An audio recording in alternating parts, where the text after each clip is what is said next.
Today on Fresno State Focus on Sports, we take a look at how well our swim and dive team performed at the recent Invitational. And look how the men's golf team did at the Stockton Pacific Internet Invitational. And we check in on the hockey club that is getting ready for their upcoming scrimmage. Fresno State Focus on Sports starts now.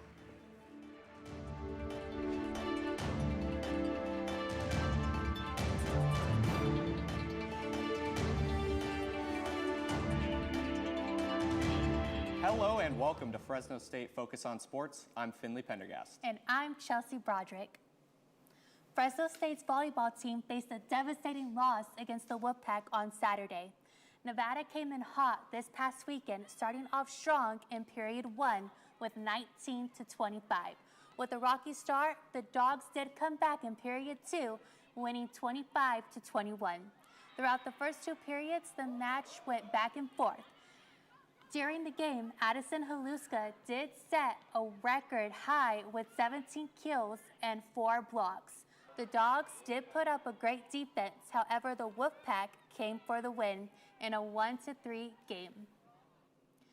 Fresno State's women's tennis team competed over the weekend at the ITA Northwest Regional in Berkeley. The Bulldogs have 3 single wins in the WR32. You can see how well some of these teammates did against Washington State, over Pacific, and over UC Davis. In doubles R64, they are 2 for 2, beating Sacramento State and shutting out Portland State. The tournament wraps up tomorrow as Fresno State looks to keep its momentum towards the NCAA qualifying. Fresno State's swim and dive team made quite the splash on campus during the Fresno State Invite on Saturday. Along with Fresno State, there was Air Force, San Jose State, San Diego State, and Washington State. 11 of our very own Bulldogs made their first appearance over the weekend. With 8 freshmen and 17 returners, the Dogs are no stranger in knowing what it takes to keep the positive vibe and motivating up, not only during the meets, but in their practices too.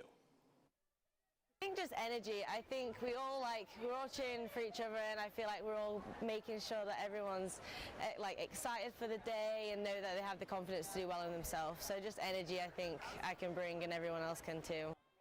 Next Saturday, Swim and Dive heads to Los Angeles for the MPSF Open Water Championship. This event will be all day. The Fresno State football team will not be playing this week. The Bulldogs are on their second bye of the week this season. Last game, the Dogs snapped their 5-game win streak on Friday night.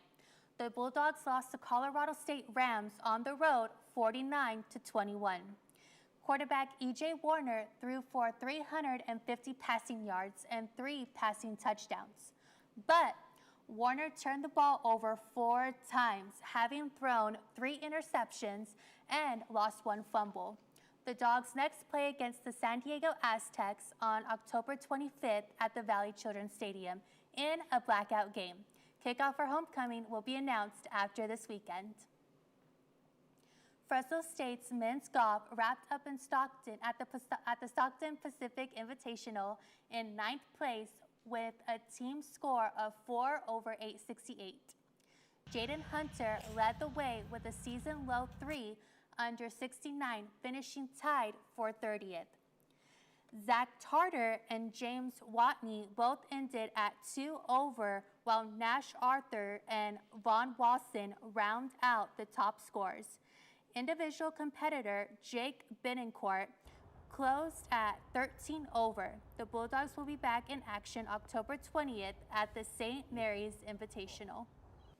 The Fresno State equestrian team defeated South Dakota State 15-4 on Friday afternoon at the Student Horse Center.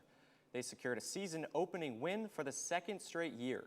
The win marks Fresno State's largest margin of victory over a ranked opponent in program history.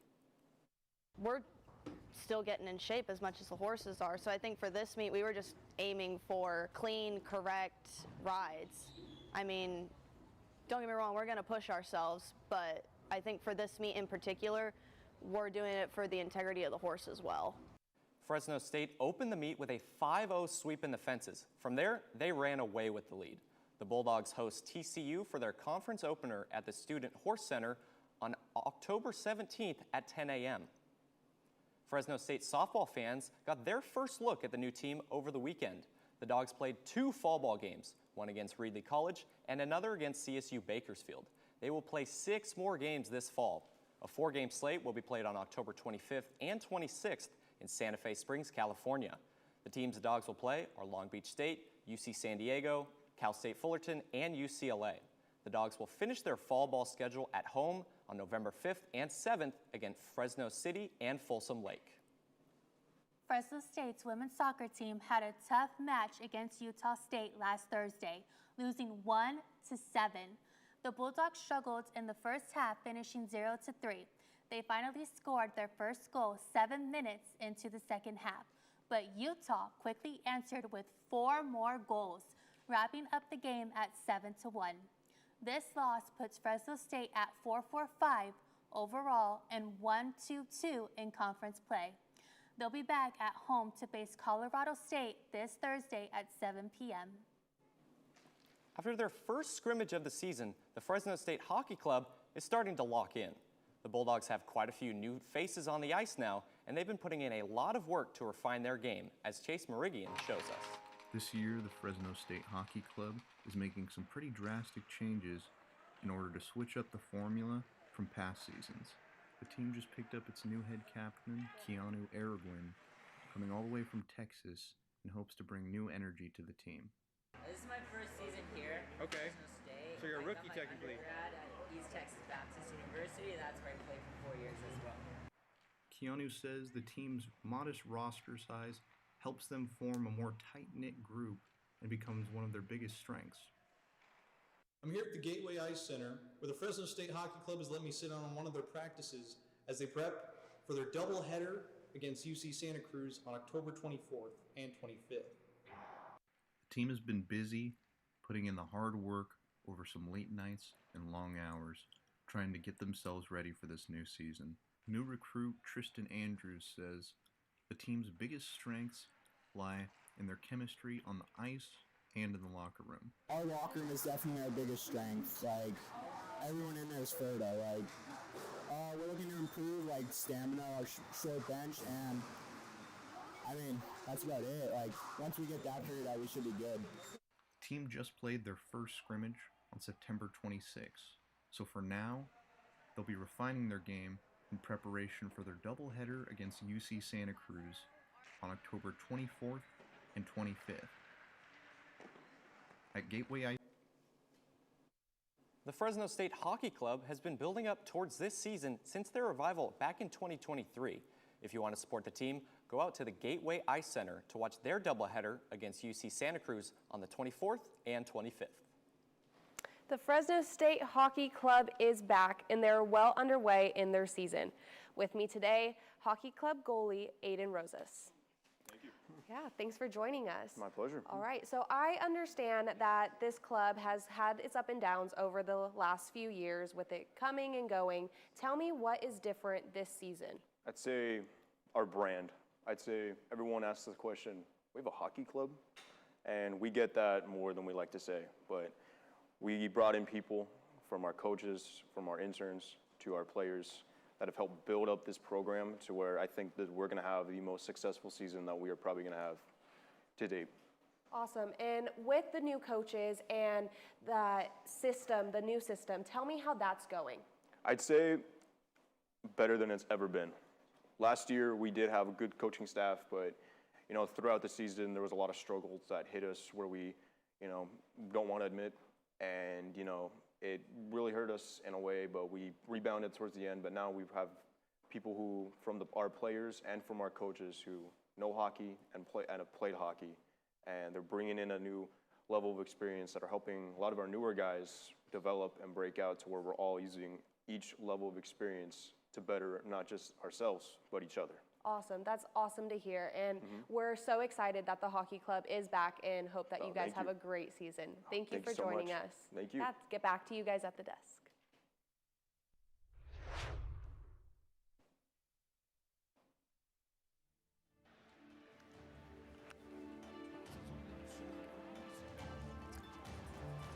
Coming up in Fresno State Focus on Sports, we recap more about what has been going on down in the ballpark of the American and National Leagues. Plus, we look at how the new champions of the WNBA and how taking home the glory has its benefits. All that and more as we come back from the break. I got the bulldog spirit up in my head. Up in my head. Up in my head. I got that bulldog spirit. Up in my head. Up in my head to stay. I got that bulldog spirit. Deep in my heart. Deep in my heart. Deep in my heart. Got that bulldog spirit. Deep in my heart. Deep in my heart to stay. I got that bulldog spirit. Down in my toes. Down in my toes. Down in my toes. I got that bulldog spirit. Down in my toes. Hey. Down in my toes to stay. I got that bulldog spirit. Up in my head. Deep in my heart. Down in my toes. I got that bulldog spirit. All over me. All over me to stay. I got that bulldog spirit. Deep in my heart. Deep in my heart. Deep in my heart. I got that bulldog. The MLB Championship Series are underway. On the American League side, the Blue Jays started off strong, scoring with a lead-off blast by George Springer. The Seattle Mariners battled, but with 2 late runs in the top of the 8th inning to take 1-3-1 lead. Seattle allowed just 1 runner to reach base after the first inning, taking a 1-0 series lead. Game 2 is going on right now with the Mariners, winning 6-3 in the bottom of the 5th inning. In the National League, the Brewers hosted the defending champion Dodgers in the game 1 set for 5:08 tonight. As the MLB postseason winds down, the upcoming NBA season is ramping up. The NBA is in the middle of the preseason, and that lasts until October 17th. It's always good to see basketball coming back. Chelsea, what are you excited for this season? So, as you know, I am a Warriors fan, and we do have some amazing contributors coming in this season. For one that I am most excited about is Jonathan. He is just going to be great on his rebounds and being able to run on the floor, which will make a great and strong defense as well. So I'm super excited for him. However, Seth Curry, I mean, come on, that it's in his DNA. Yeah. Seth Curry's brother, we know that. And also his parents, they both played in basketball. So just seeing him play, and he's great at shooting 3-pointers, and just being able to see him on the court, living out the family legacy, is just going to be great. It's tough talking about the Warriors. I'm a Bulls fan. You guys have Jimmy Butler. I still miss you, buddy. Come back to Chicago, please. The Las Vegas Aces are the new WNBA champions. They swept the Phoenix Mercury 4-0 in a matchup that had blowouts and game winners. Aces centered a 4-time MVP, Aja Wilson, led the series in points and rebounds. She took home the finals MVP, making it her 2nd time winning the award. The Aces have now won 3 titles in 4 years, which is the most titles in a 4-year span since the Houston Comets. Now, switching focus to basketball and now football, with the NFL in full swing, we are able to see our favorite teams and watch them either score or fall apart. Now, sad to say this, but as a 49ers fan, my whole life, I can say my team is in shambles. With quarterback Brock Purdy, tight end George Kittle, defensive lineman Nick Bosa, and now Fred Warner. Okay, enough bashing about my Niners. I know that you're a Green Bay Packer fan, so are you in the same boat I am? I enjoy hearing all that negativity about the Niners. But yeah, the Packers have gotten off to a good start, a bit of a slow start, but 3-1-1. I think we're going to be just okay. Switching over from professional football to now college football, multiple teams across the country have fired their head coaches. You see Oregon State and Penn State. How surprising is it, especially with Penn State firing their head coach? I mean, when I first heard about it, I was surprised, but then again, he lost 4 games in a row, and the fan base over there is very strong, so it's surprising, but what are you going to do? Interesting to see, and that is our show, all the time we have. Yes. We'll be back next Monday to bring you more focus on your weekly focus on sports. As well as this Wednesday for our Fresno State Focus newscast. We'll see you then.